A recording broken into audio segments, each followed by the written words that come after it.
Hello বন্ধুরা, বাংলার শিক্ষা ক্লাসরুমে তোমাদের সবাইকে স্বাগত। আজকে আমরা যেটা দেখব সেটা হচ্ছে অধ্যায় 2 সংস্কার বৈশিষ্ট্য ও পর্যালোচনা। এটা নিয়ে অলরেডি আমরা একটা লেকচার বানিয়ে নিয়েছি, ঠিক আছে? পার্ট 1টা হয়ে গেছে। আজকে আমরা যেটা করব সেটা হচ্ছে পার্ট 2, ঠিক আছে? তো আমরা পার্ট 2টা শুরু করব। তো আমরা প্রথম পেচার যে কাহিনীটা ছিল সেখান থেকে।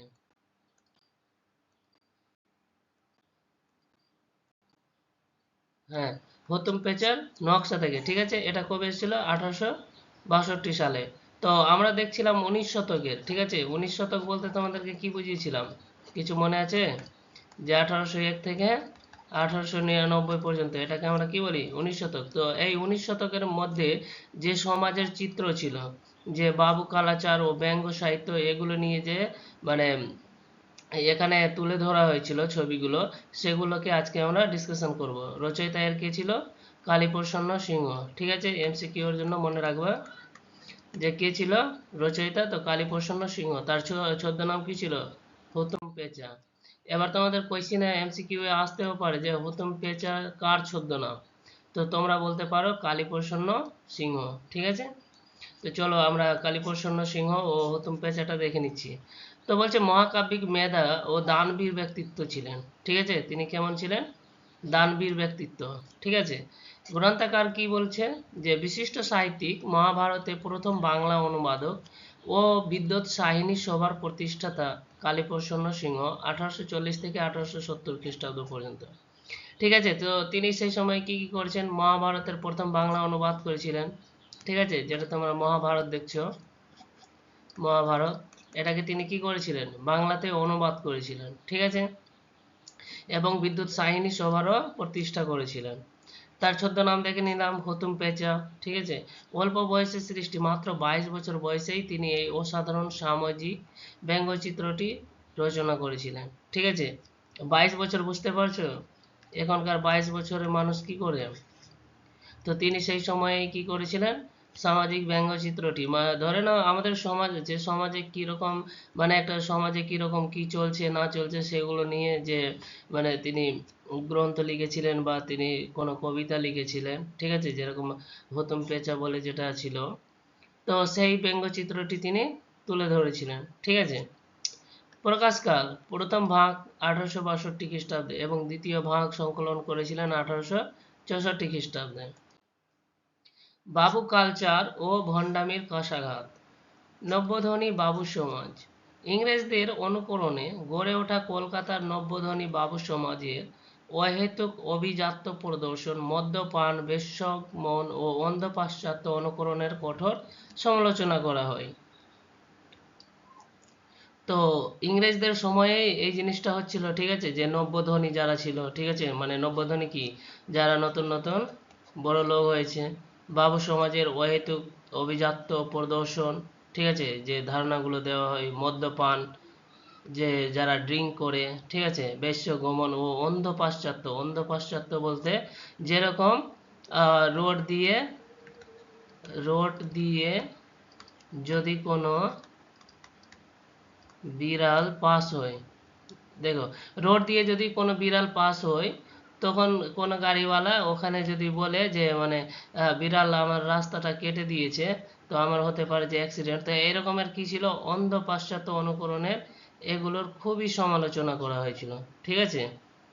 তো এটা এখানে বলা হয়েছে। এবার তোমাদের জন্য একটা এখান থেকে কোয়েশ্চেন রয়েছে, যে কলকাতা কলকাতা শহরটা যে ছিল, ঠিক আছে? তো কলকাতা শহরটা কে গড়ে তুলেছিল, ঠিক আছে?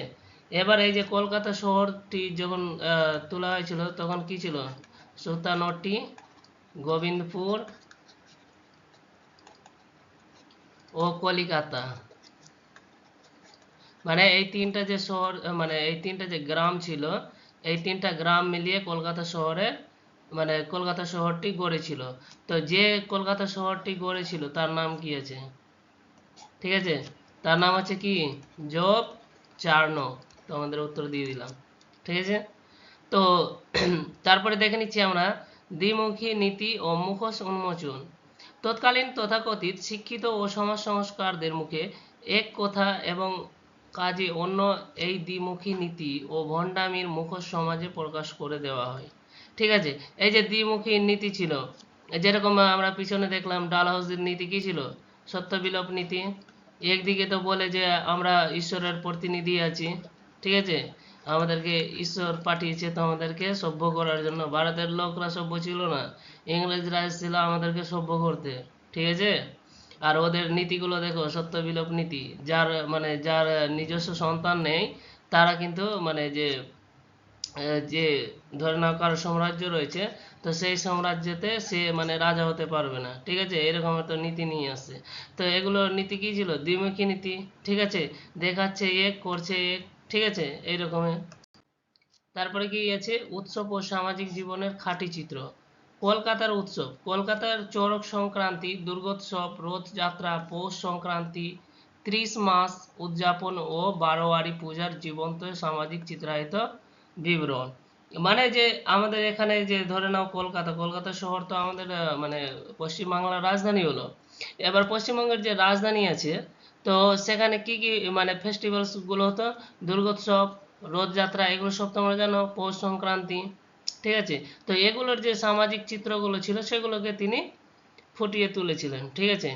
বিচিত্র পেশাজীবী, মুৎসুদ্দি, দালাল, কেরানি, কাঁচা কাটা, বৈষ্ণব ও ভণ্ড সন্ন্যাসীদের আচার আচরণ, এদেরও চিত্রগুলোকে তুলে ধরেছিল। এবং কলকাতার বিবর্তন, গ্রামীণ পরিবেশ থেকে কিভাবে কলকাতা একটি আধুনিক ও ধনাঢ্য মেট্রোপলিটন শহরে রূপান্তরিত হচ্ছিল তার বাস্তব রূপরেখাটা এখানে তুলে ধরেছিলেন। এবার আমরা সামাজিক কুপ্রথা ও দুর্নীতির কড়া প্রতিবাদটা দেখে নিচ্ছি। ঘুষখোর কর্মচারী, তৎকালীন সরকারি কর্মচারী ও বিচার ব্যবস্থার দুর্নীতি ও স্বজন পোষণের তীব্র আলোচনা করা হয়, ঠিক আছে। তো ঘুষখোর কর্মচারীতে তোমরা দেখতে পারো যে যখন 1600 সালে যখন ব্রিটিশ ইস্ট ইন্ডিয়া কোম্পানি যখন আমাদের ভারতে এসেছিল, ঠিক আছে, তো সেই সময় কি করছিল, সেই সময় তারা কি করতে এসেছিল, এখানে ব্যবসা করতে এসেছিল, ঠিক আছে। ব্যবসা করতে করতে দেখলো যে এখানকার যে লোকেরা আছে সব লাল্লু পাঞ্চু টাইপের আছে, তো ওরা কি করলো, ওরা একটা রাজাকে অন্য রাজার প্রতি করে দুশ্মনী করে ওদের সাথে কি করতো, লড়াই করে দিত। এবং যখন একটা রাজা একটা রাজাকে মারতো তখন কি করতো, ধরে নাও এর সাথ দিয়ে দিল ব্রিটিশরা, ঠিক আছে, এই রাজার সাথ দিয়ে দিল ব্রিটিশরা, এবং এর প্রতি কি করে দিল, এর প্রতি এদেরকে আরো কি বলতে পারো এখানে, যেরকম ছিল ফুট ডালো ওর শাসন করো, ঠিক আছে, এটা হিন্দিতে আছে, তো বাংলাতে তোমরা বলতে পারো যে ফুট দাও আর শাসন করো নীতি। এই নীতিটা কি ছিল, এটি ছিল ব্রিটিশদের একটি শাসন নীতি, ঠিক আছে। তারা কি করতো, বিভিন্ন ধর্ম, জাতি ও সম্প্রদায়ের মধ্যে বিভেদ সৃষ্টি করে নিজেদের শাসনকে আরো শক্তিশালী ও দীর্ঘস্থায়ী করত, ঠিক আছে। যেরকম হিন্দু আছে, হিন্দু মুসলিমের মধ্যে কি করে দিল, ফুট ঢেলে দিল।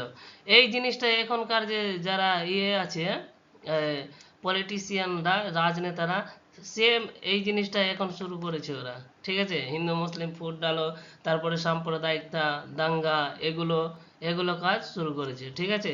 তো এগুলো সব চলে আসছে শুরু থেকেই, ঠিক আছে। নীলকরদের অত্যাচার, ইংরেজ নীলকর সাহেবদের অমানবিক নির্যাতন এবং দেশীয় দালালদের চাটুকারিতার বিরুদ্ধে সোচ্চার প্রতিবাদ করে, ঠিক আছে। এই যে নীলকরদের যে অত্যাচার করা হতো সেগুলোকে নিয়েও তিনি কি করেছিলেন, তিনি ওদের বিরুদ্ধে প্রতিবাদ করেছিলেন, ঠিক আছে। সামাজিক আত্মসমর্পণ, অন্ধ অনুকরণ ও সামাজিক অবক্ষয় থেকে সাধারণ মানুষকে সচেতন করার চেষ্টা করেছিলেন।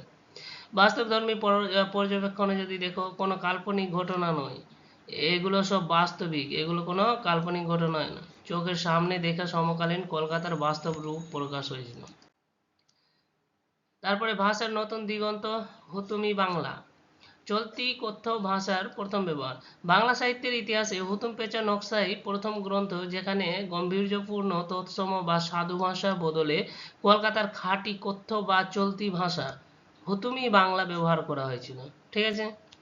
রসাত্মক ও ব্যঙ্গাত্মক রচনারীতি, কথা, উপভাষা, প্রবাদ, বাগধারা ও লোকজ শব্দের চমৎকারী সংমিশ্রণে ব্যঙ্গাত্মক ও বিদ্রূপাত্মক শৈলীতে তৎকালীন সমাজকে চমৎকারিকভাবে উপস্থাপন করা হয়েছিল। তারপরে আমরা এক নজরে দেখে নিচ্ছি কুইক রিকল। ঠিক আছে। তো গ্রন্থের নাম কি ছিল? হুতুম পেঁচার নকশা রচয়িতা কে ছিল? কালীপ্রসন্ন সিংহ। ছদ্মনাম কি ছিল? হুতুম পেঁচা। ঠিক আছে। প্রকাশকাল প্রথম ভাগটা 1862-তে, দ্বিতীয় ভাগটা কবে হয়েছিল? 1864 খ্রিস্টাব্দে। বিশেষ বৈশিষ্ট্য কি রয়েছে? বাংলা সাহিত্য প্রথম সার্থক কথা চলতি ভাষা। ঠিক আছে। আর প্রধান বিষয় কি ছিল? সমকালীন কলকাতার বাবু কালচার। বাবু কালচারটা, বাবু কালচার বোঝো? বাবু কালচার বুঝে না তো একবার কলকাতা যাবে, ওখানে একটা টি শপ আছে, সেখানে গিয়ে চা খাবা, দেখতে পাবা এই কালচারটা, ওখানে দেখতে পাবা এখনো বাবু কালচারটা। ঠিক আছে। এবার আমাদের মোস্ট ইম্পর্টেন্ট, ঠিক আছে, এটাকে তোমরা ভেরি ভেরি ইম্পর্টেন্ট লাগিয়ে দাও। ঠিক আছে, ভিভিআই করে দাও। এখান থেকে প্রত্যেকবার কোয়েশ্চেনগুলো আসে। ঠিক আছে, তো এটাকে একদম মিস করবে না। ঠিক আছে। নীল দর্পণ নাটক যেটা আছে 1860-এ এসেছিল। ঠিক আছে। তো নীল বিদ্রোহের রূপরেখা, নীলকরদের অত্যাচার ও বাংলা নাট্য জগতের বিপ্লব, এগুলো নিয়ে আমরা এখন আলোচনা করব। ঠিক আছে। নাটককার কে ছিলেন? দীনবন্ধু মিত্র। এমসিকিউ তো ডাইরেক্ট জিজ্ঞেস করে। ঠিক আছে, যে নীল দর্পণ কার লেখা? তো দীনবন্ধু মিত্রের লেখা। ঠিক আছে। আর প্রকাশ কোথায় হয়েছিল? তো ঢাকাতে। ঠিক আছে, এখানে ছবিটা মানে আসেনি, চলো কোনো ব্যাপার নাই, যখন পিডিএফ দিব তোমাদেরকে তখন অবশ্যই এখানে চিত্রটা লাগিয়ে দিব। ঠিক আছে।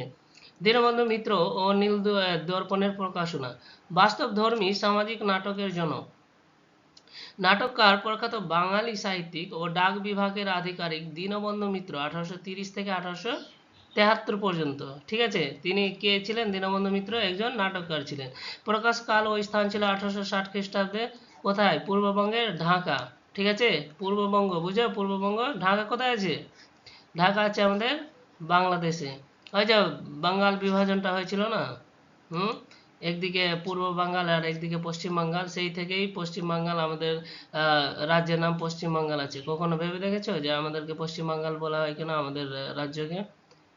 বাঙ্গাল তো এখানে একটাই আছে, হুম, বাংলা তো একটাই আছে, তাহলে পশ্চিম বাংলা কেন বলা হয়? কারণ এক সময় এদিকটা যেটা বাংলাদেশ ছিল সেটাকে বলা হতো পূর্ব বাংলা, এবং পশ্চিম সাইডে যেটা ছিল সেটাকে বলা হতো পশ্চিম বাংলা। কিন্তু যখন এটা বাংলাদেশ হয়ে গেল, কিন্তু নামটা এখনো থেকে গেল যে পশ্চিম বাংলা। সেটাকে বারবার গভর্নমেন্ট বলছিল যে পশ্চিম সরিয়ে সরাসরি বাংলা করে দাও। ঠিক আছে। তো এটা ঢাকায় প্রকাশিত হয়েছিল। অভিজ্ঞতার উৎসব, ডাক বিভাগের চাকরি সূত্রে গ্রাম বাংলায় ঘুরে নীলকরদের নির্মম অত্যাচার নিজের চোখে প্রত্যক্ষ করেন। ঠিক আছে, তিনি কি করতেন? ডাক বিভাগের চাকরি, পোস্ট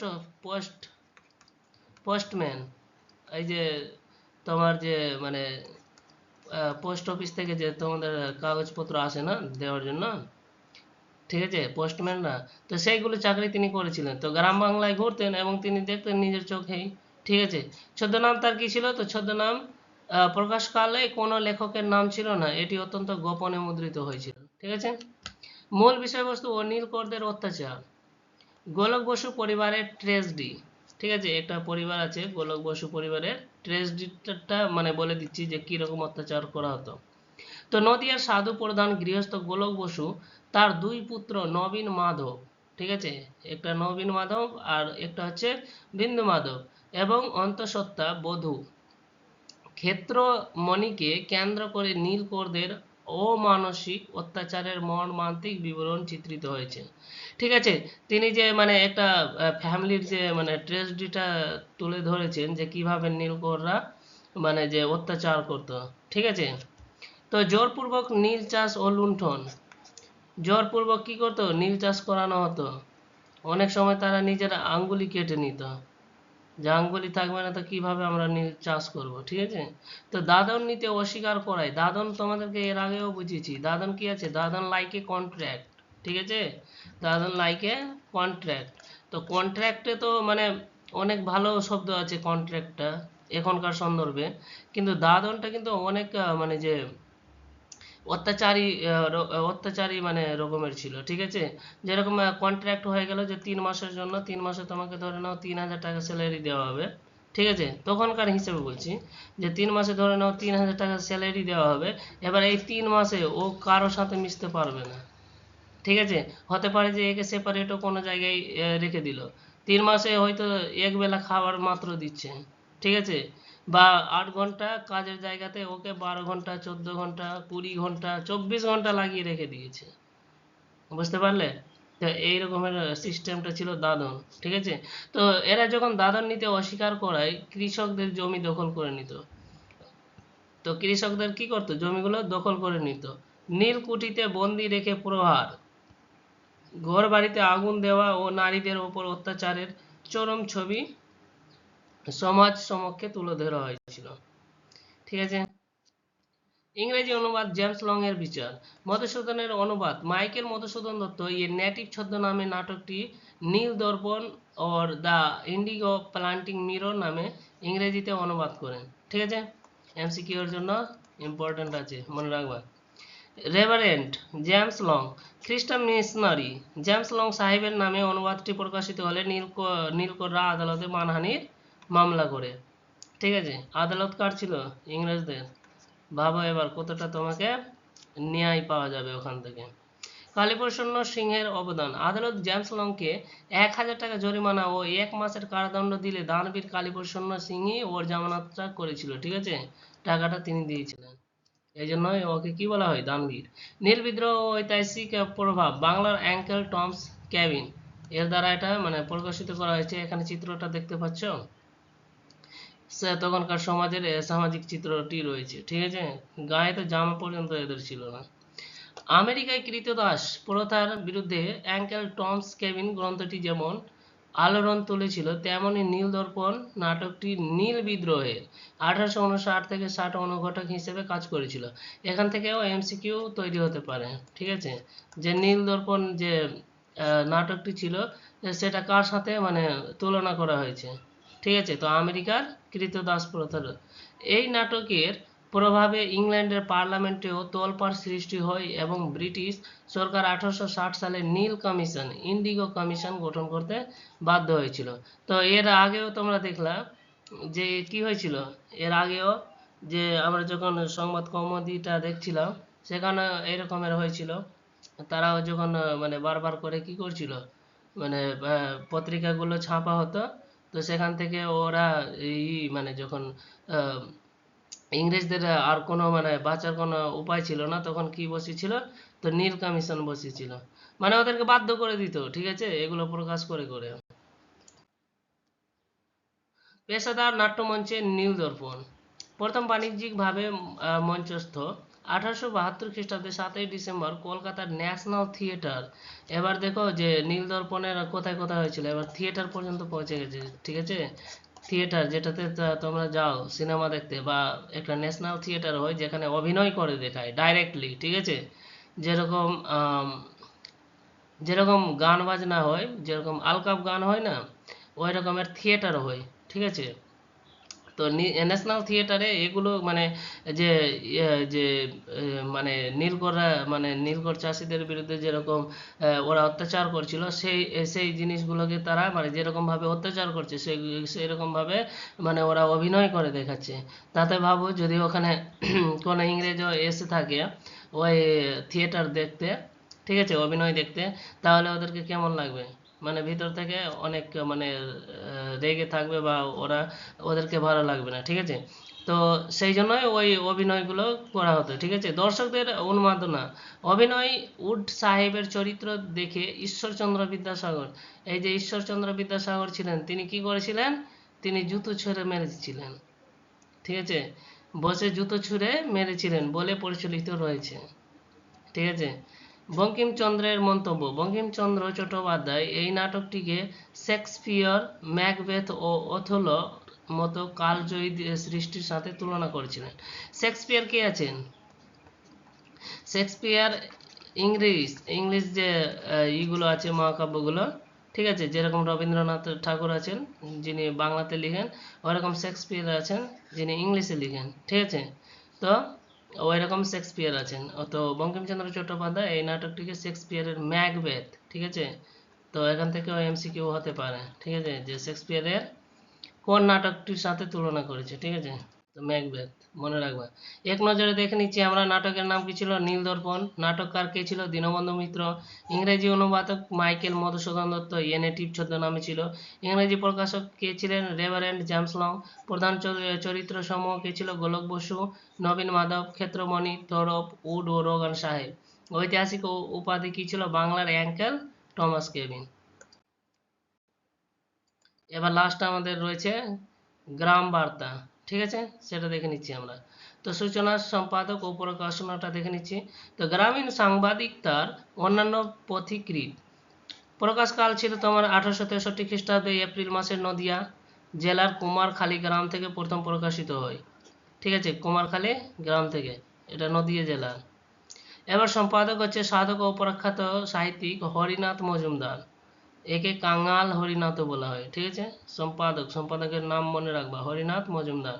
প্রকাশনার রূপান্তর প্রথমে মাসিক, পরে পাক্ষিক এবং শেষে সাপ্তাহিক পত্রিকা হিসেবে আত্মপ্রকাশ করে, ঠিক আছে। প্রথমে এসে কি করতো, মান্থলি নিয়ে আসতো, ঠিক আছে। তারপরে পাক্ষিক মানে 15 দিনে, ঠিক আছে। তারপরে কি বললো যে সাপ্তাহিক 7 দিনে, ঠিক আছে। তো এরা কি করতো, পত্রিকাটি প্রকাশ করতো, ঠিক আছে। ব্যতিক্রমী ভূমিকা কলকাতার অভিজাতদের বদলে সম্পূর্ণ গ্রাম বাংলা ও কৃষক পরিজাতদের পক্ষে অবস্থান গ্রহণ করেছিলেন। মূল উদ্দেশ্য ও সাধারণ বৈশিষ্ট্য, মূল উদ্দেশ্যগুলো কি কি রয়েছে, যেরকম প্রথমটা হচ্ছে গ্রামীণ জীবনের বাস্তব দর্পণ। তো শহরে গণ্ডি ছড়িয়ে গ্রাম বাংলার সাধারণ প্রজা, কৃষক ও মজুমদের করুণ সামাজিক অর্থনৈতিক অবস্থার কথা জনসমক্ষে তুলে ধরা হয়েছিল, এটাই ছিল ওদের কি প্রথম লক্ষ্য। দ্বিতীয় লক্ষ্য কি ছিল, সত্য প্রকাশ ও জ্ঞান চর্চা। কোনো ধনী বা রাজনৈতিক দলের তোষমত না করে নিরপেক্ষ সংবাদের পাশাপাশি ইতিহাস, বিজ্ঞান, দর্শন ও নীতিশিক্ষার প্রসারও ঘটানো, ঠিক আছে। যেরকম এখনকার নিউজ কি আছে, এখনকার নিউজ সরাসরি কি করে, মানে মানে ওরা সরাসরি ভাবে কি করেছে, মানে যে জেহের থাকে না, জেহের উগলানোর কাজ করে। অ্যাকচুয়ালি আমরা বাংলাতে তো ঠিকঠাক হচ্ছে না, কিন্তু হিন্দিতে আগে হিন্দিতে যদি বলা যায় তো ওটাকে কি বলে, যে জেহের উগালনে কা কাম করতি আজকাল কি মিডিয়া, ঠিক আছে। তো তো এখানে কি করতো, তারা কি করতো, তারা তো এক নিরপেক্ষ মানে কারো কারো সাইড দিয়ে না, ঠিক আছে। তারা মানে এক সরাসরিভাবে মানে সব পক্ষে দেখেই তারা কি করতো, নিউজটা প্রকাশিত করতো, ঠিক আছে। এবং তার পাশাপাশি তারা ইতিহাস, বিজ্ঞান, দর্শন ও নীতিশিক্ষা, ঠিক আছে, নীতিশিক্ষারও প্রকাশ ঘটানো হতো, ঠিক আছে। নীতিশিক্ষা এটা তোমরা যখন পড়বা, ইথিক্স সাবজেক্টের নাম কি আছে, ইথিক্স, সেখানে তুমি নীতিশিক্ষা নিয়ে পড়বা। সামাজিক অন্যায় ও শোষণের বিরুদ্ধে প্রতিরোধ, জমিদারদের নির্যাতন, জমিদারদের দ্বারা প্রজাদের ওপর চোরা হারে অবৈধ কর আরোপ, শারীরিক নির্যাতন ও ভিটেমাটি উচ্ছেদের বিরুদ্ধে কড়া প্রতিবাদ করে, ঠিক আছে। তো অবৈধ কি ছিল, কর আরোপ মানে ট্যাক্সটা, ঠিক আছে, ট্যাক্সটা অবৈধভাবে নিয়ে নেওয়া হতো, অবৈধভাবে। ধরে নাও এখনই ধরে নাও যে আমরা যে ট্যাক্স পে করছি সরকারকে, আমরা জিএসটি হিসেবেও পে করছি আর ডাইরেক্ট ট্যাক্সও পে করছি, ঠিক আছে। তো ধরে নাও কোনো তোমরা চিপস খেলা, ঠিক আছে, কোনো 5 টাকার ধরে নাও কোনো চিপস খেলা, এবার 5 টাকাতে ধরে নাও 50 পয়সা ট্যাক্সই আছে, ঠিক আছে। এবার তোমাদেরকে যদি জিজ্ঞেস করা হয় তোমরা সরকারকে ট্যাক্স ভরো, তো তোমরা বলবা যে না, তুমি তো জানোই না, তোমার চিপসের প্যাকেট থেকে 50 পয়সা সরকারকে চলে গেল জিএসটি, বুঝতে পারলে। 5 টাকা যে দাম রাখা হয়েছে ওখানে 50 পয়সা সরকারের খাতায় যাচ্ছে, বুঝতে পারলে। তো এরকমের কত জিনিসই তুমি খাচ্ছ, প্যাকেজিং ফুড, ঠিক আছে। তো দেখো তুমি কত টাকা জিএসটি ভরছো সরকারকে। তো ছাড়ো ওটা, এটা ছিল তোমার ডাইরেক্ট ট্যাক্স, ঠিক আছে, এটা জমির উপর লাগতো, ঠিক আছে। যেরকম তোমার এখন 5 লক্ষ টাকা যদি তুমি ইনকাম করো, 5 লাখ টাকা, তার উপরে কত পার্সেন্ট, 5% ট্যাক্স বসে যাবে, ঠিক আছে। তারপরে এইরকম মানে স্ল্যাবটা যত টাকা তুমি ইনকাম করবে তত পার্সেন্টেজ তোমার স্ল্যাবটা বাড়তেই থাকবে, ঠিক আছে। তো এটা যদি ধরে নাও তোমার 5 লাখ টাকা ইনকাম হচ্ছে, আর সেখানে যদি তোমার কাছ থেকে ধরে নাও 25% নিচ্ছে ট্যাক্স, তাহলে কি হবে, সেটা কি হচ্ছে, সেটা অবৈধভাবে হয়ে যাচ্ছে, ইলিগ্যালি হয়ে যাচ্ছে, ঠিক আছে। আর মানুষ দিতে রাজি হবে কি, তুমি সব কিছু নিয়ে নিবা, তাহলে আমাদের কাছে বাঁচবেটা কি। তো ওই রকমই জিনিসটা ছিল, ঠিক আছে। তো নীলকরদের দাদন চক্রান্ত, জোরপূর্বক নীল চাষে বাধ্য করা ও নীলকুঠিতে বন্দি রেখে অত্যাচারের ঘটনা নিয়মিত পত্রিকায় ফাঁস করা হতো। এই যে নীল চাষিদেরকে কি করতো, বাধ্য করে ওদেরকে নীলকুঠিতে, ঠিক আছে, যেখানে নীল রাখা হতো সেই নীলকুঠিতে বন্দি করে দিত, ঠিক আছে। এরকম অত্যাচার করেছে ইংরেজরা।